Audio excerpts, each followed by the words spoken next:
Well, hello everyone. I'm Danny Lee, and don't know what happened this morning. I really don't. Our audio, the video was lagging the whole time. In fact, if you noticed on Facebook Live, um, it just got to bogging down and kind of froze up, and so we restarted it, and it still didn't work, and it was just like it was lagging. I don't know if it was the internet or my recording device, or who knows. But anyway, and so I wanted to especially do this for a couple of people I know that watch, especially one that's not able to attend and another that lives out of town. And so just wanted to go over what I talked about this morning in the sermon. And the sermon is based out of Second Samuel chapter 9. 2 Samuel chapter 9. And so I'm not going to preach like I was preaching, but just kind of talk through it. And I thought I would dress up and wear some comfy clothes. But anyway, January 24th of this year, Nancy Marshall, beloved saint who passed away a few months back, love Miss Nancy. She just made us feel so at home.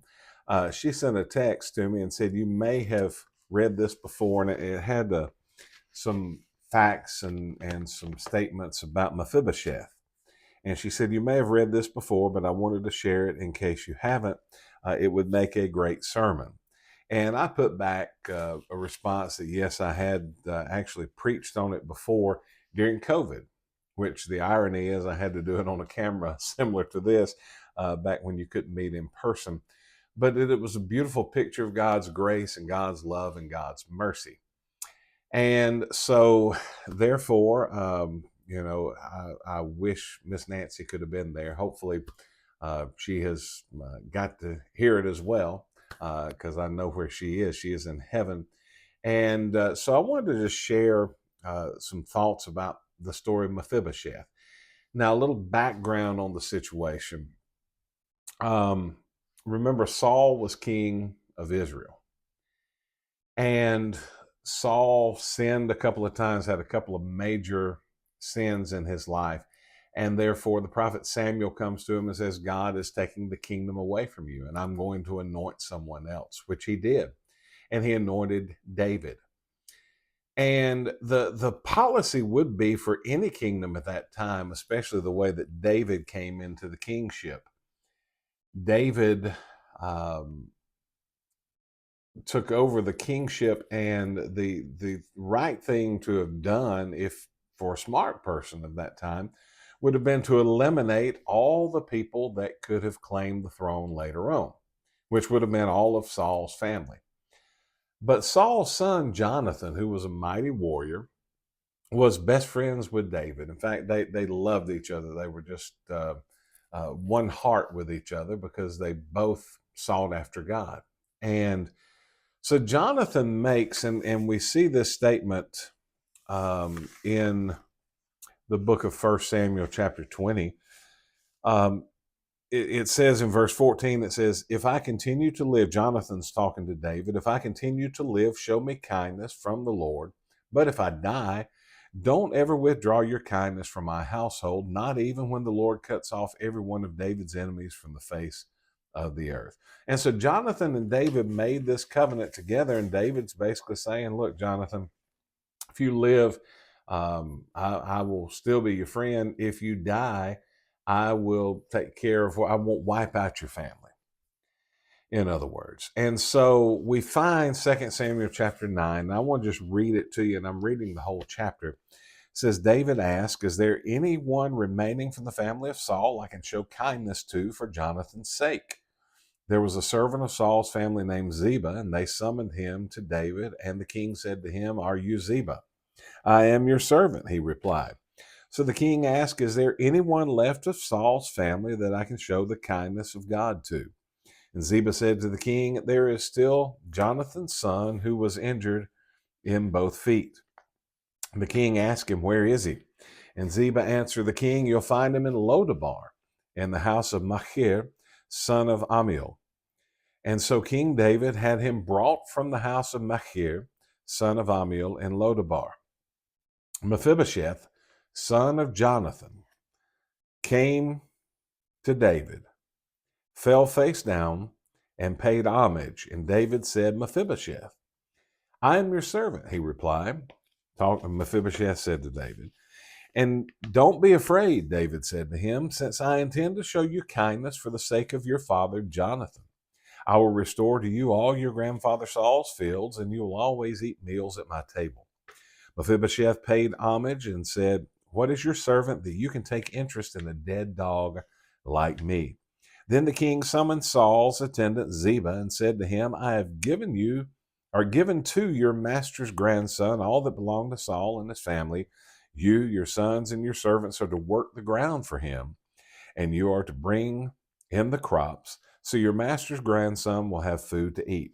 But Mephibosheth, your master's servant, and your master's grandson, is always to eat at my table.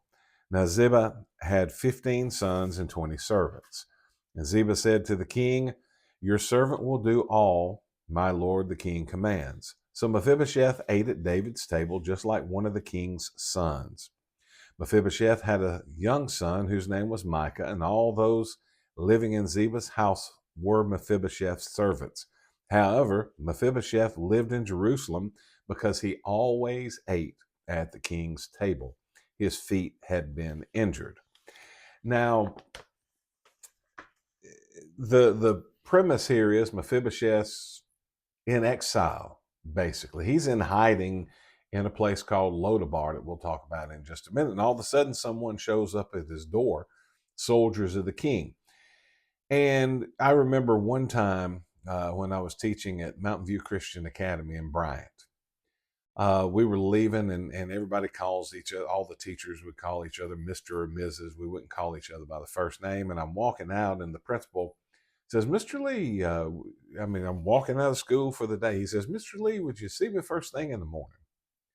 I'm like, yes, sir, Mr. Altman, I will. And all night long, I wondered, what in the world have I done? Have I done something wrong? Did I say something wrong? What did I do? And I worried about it, tossed and turned all night. Got there the next morning, went to the principal's office, and he said, Mr. Lee, I want to tell you about a program I'm wanting to start, and I'm wanting you to be a part of it. It was a good thing. I was excited about it, but my goodness, that was torment for several hours. You can imagine Mephibosheth, who is the lone heir of the throne of Saul, so to speak. Soldiers showing up at his house saying the king wants to see you. And he's thinking, this is it. And so we also see here in this passage that both of his feet had been injured. And we find that in 2 Samuel chapter 4, verse 4. Because what happened to Saul and Jonathan, they were both fighting the Philistines in a big battle. And Saul had gone to the witch at Endor, and she had, and Samuel appears, if you remember that story. And Samuel said, You'll both die in this battle. And sure enough, they both died. Well, in the midst of this, we find that the writer of 2 Samuel gives us an inkling as to what happened. In verse 4, he says, Saul's son Jonathan had a son whose feet were crippled. He was 5 years old when the report about Saul and Jonathan came from Jezreel. His nanny picked him up and fled, but as she was hurrying to flee, he fell and became lame, and his name was Mephibosheth. So we see there that that's what caused his disability. He was lame because he had been dropped in this hurrying of fleeing. And about 20 to 25 years have passed. I want you to keep that in mind. And he's been living in this place called Lodabar. Ishbosheth, Saul's other son, or another son, became king for a while of Israel. David was king of the tribe of Judah.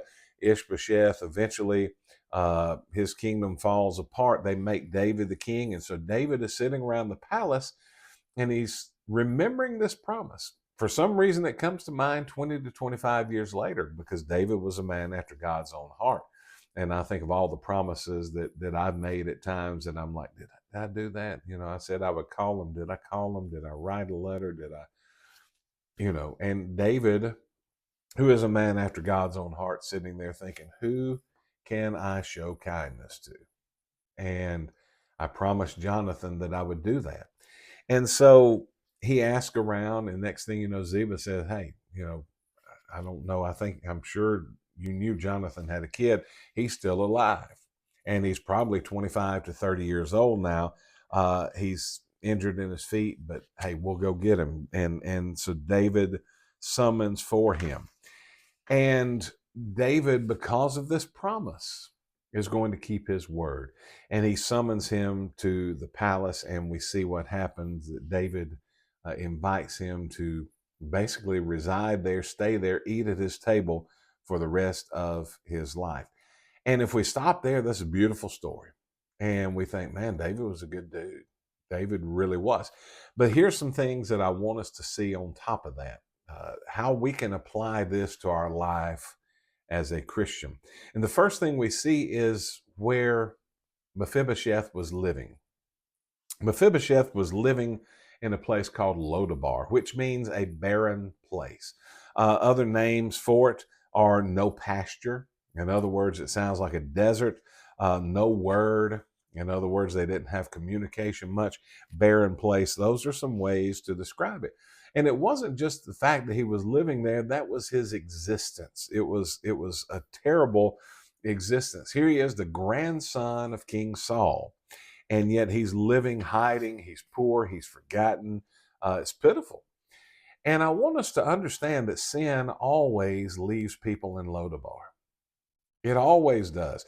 When you sin, when you have sin in your life, it puts you out there in this Lodabar. And without something to change your condition, you're in this barren, forgotten place. There are people who, live in finery and everything's going right for them, but they're in Lodabar spiritually. They're in a barren place.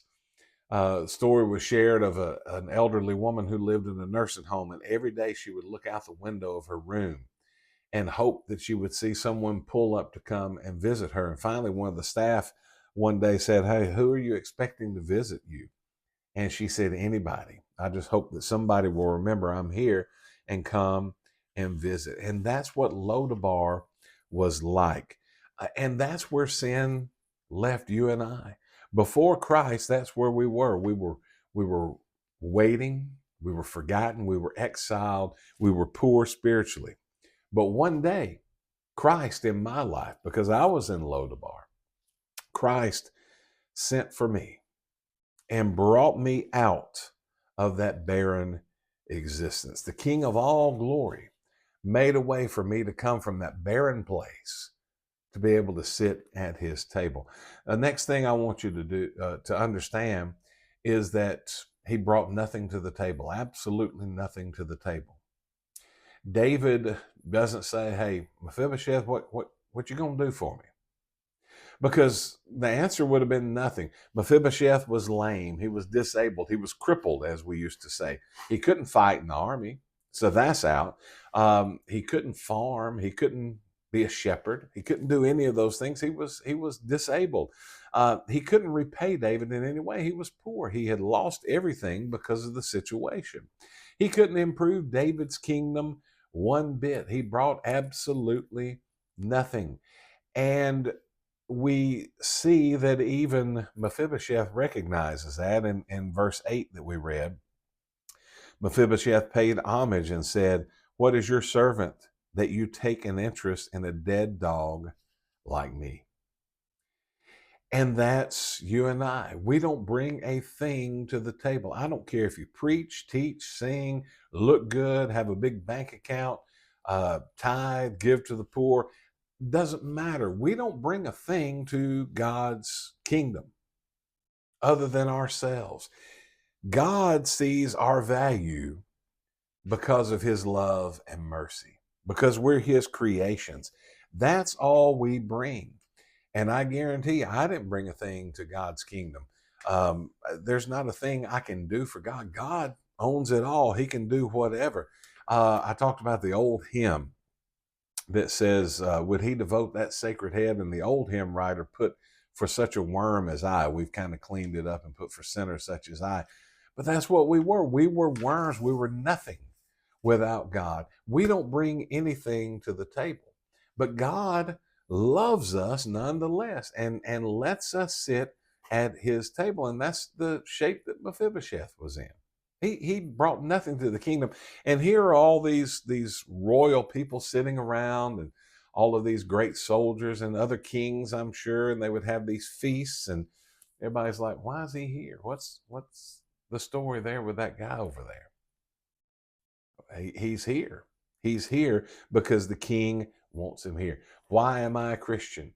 Because Jesus sought me. He sought me. And I brought nothing to the table. We're not saved because of what we bring to Christ. We simply come to Christ. And here's the next thing I want us to see. We're there because the king invited us. Mephibosheth was there because the king invited him. He didn't invite himself. He didn't send a courier to David's palace in Jerusalem and say, "Hey, I know you're king," and somebody said that maybe you and Daddy made a promise together that you would take care and show God's kindness to one of his family members. Here I am. Help me out, bro. That's not what he did.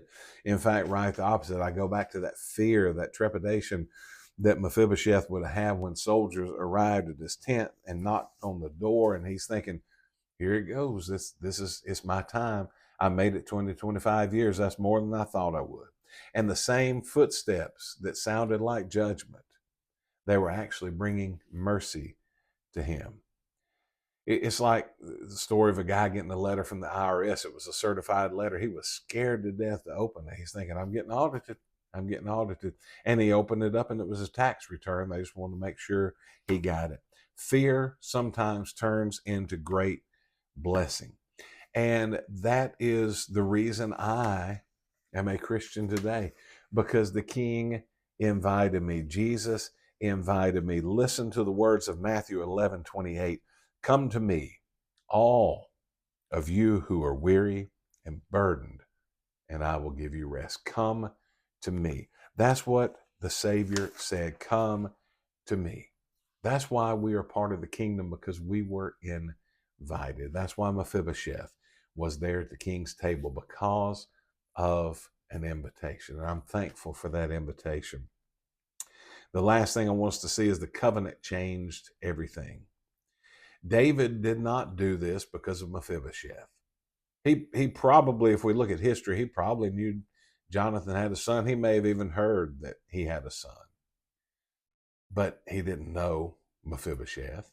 He had no clue.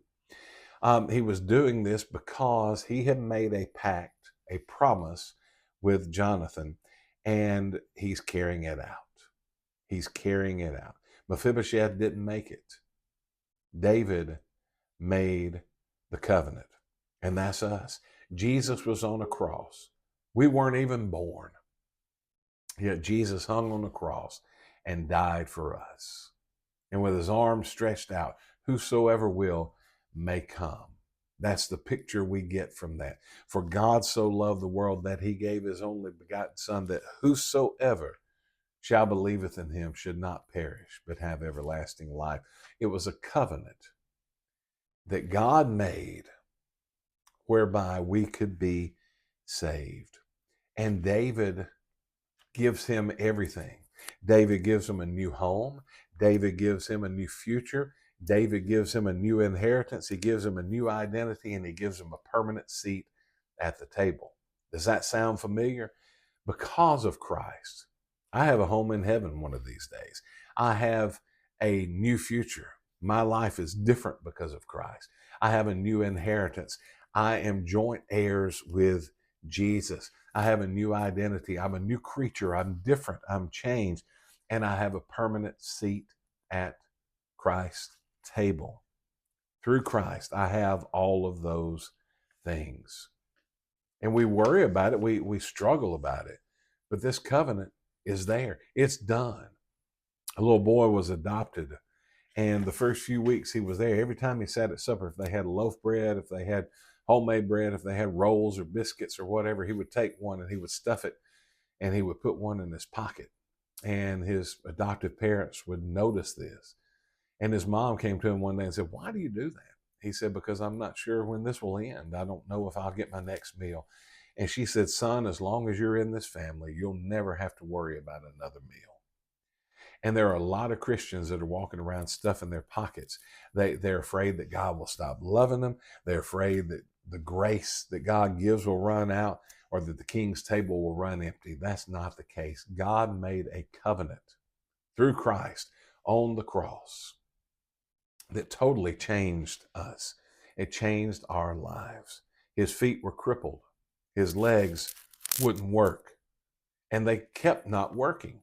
I want you to notice that it wasn't that because David brought him in that all of a sudden he could walk, that he was healed, and all that changed. No, his position changed. In fact, when you think about that tablecloth that was on the king's table, every time Mephibosheth sat down, when people saw him, all they saw, they didn't see his crippled feet. They didn't see his disabled feet, his lame feet. They just saw him, and he was sitting at the table. He was a regular fixture. He pulled up every time there was a spread, and he ate. He sat across from generals and princes and around royalty, and people couldn't explain why he belonged there, but he was there because the king made a covenant.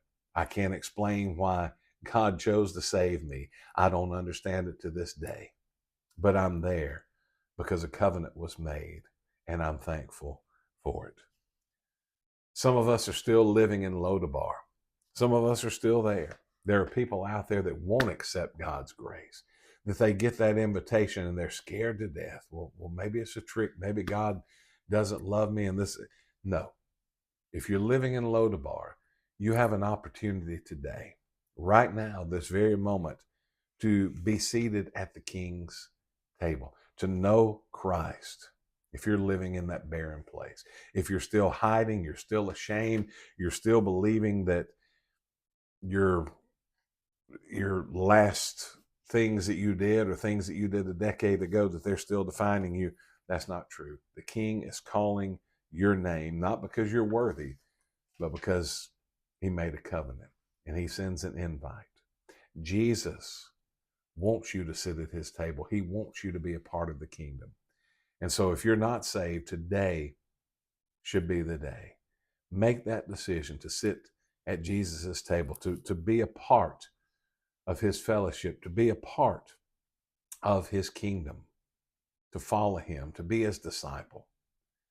And then if you are a disciple of Christ, if you are saved, if you are sealed, your name's in the Lamb's book of life, then rejoice, because the King loved you enough to bring you out of that barren place by invitation, seat you at his table, because he made a covenant.